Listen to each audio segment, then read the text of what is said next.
Hey, this is Peter with Army Navy Outdoors, and we're talking about insert kits, specifically medical insert kits. And the reason that we came up with this was to make it easy for you to build and restock the kits that you have.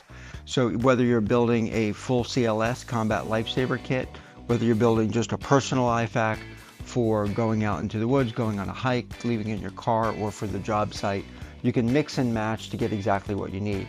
Also, it's great that if you just need to refill some kits that you have or add to it, it works perfectly.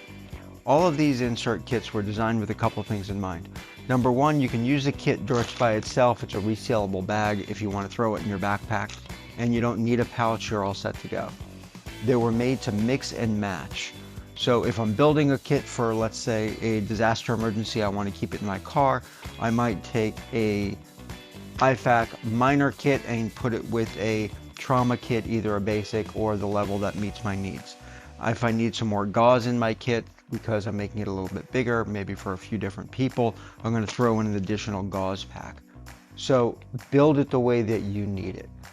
Everything in the kit is also combat tested. We only use quality medical gear inside. We know that when you open this, you really need it. You have an emergency, you don't need a bunch of fluff. You don't want band-aids that you're buying, online somewhere. You want real stuff that's going to save your life or treat your injury. So again, the IFAK medical kits and the inserts all have a rating on them. They're either a basic, an intermediate, or an advanced, which is combat lifesaver training.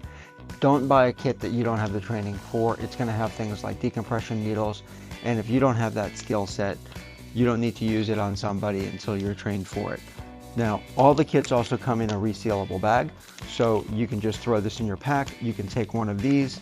This is a intermediate insert. I'm going to stick it in here, and then I might need some more gauze, so I'm going to take a gauze pack, or instead I can grab a minor kit that is going to have all the cuts and bruises and burn dressing and things of that nature in it. Stick it in there, and now if I need some extra gauze, I can take the gauze pack, put it in there, and I'm all set. So you pick your kit, you pick the bag that you want it to go in, you pick the level that you need, and customize it however it works for you.